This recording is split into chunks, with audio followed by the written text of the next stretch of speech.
In case you hadn't heard, Farmer Rick Grimes, Andrew Lincoln, of The Walking Dead Season 4 premiere has since been replaced with "Don't Mess With Me or I'll Take a Bite Out of Your Neck" Rick, who we saw in the Season 4 finale.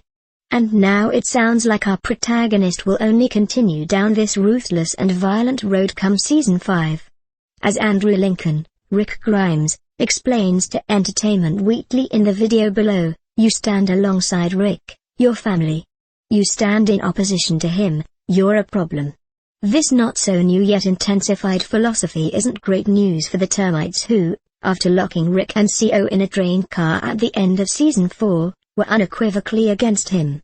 But does Rick's mindset going into Season 5 also stand to possibly endanger the rest of the group? Andy seems to think so. Because their leader is incredibly uncompromising, I think he is dragging a lot of those people into a place that is darker, more brutal, and there will be fallout from that, he explains. While darkness and brutality isn't always bad in this world, they're more of a necessity. Really, it's the aforementioned fallout we're most worried about. Could Rick act in a way that costs someone his or her life? Could he jeopardize multiple people? Only time will tell, but it doesn't sound great. So it feels like it's a more grown-up show.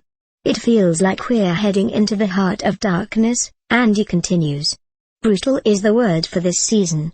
It's always been pretty intense, but this season I think is very hard-hitting. People should be prepared for that, I think.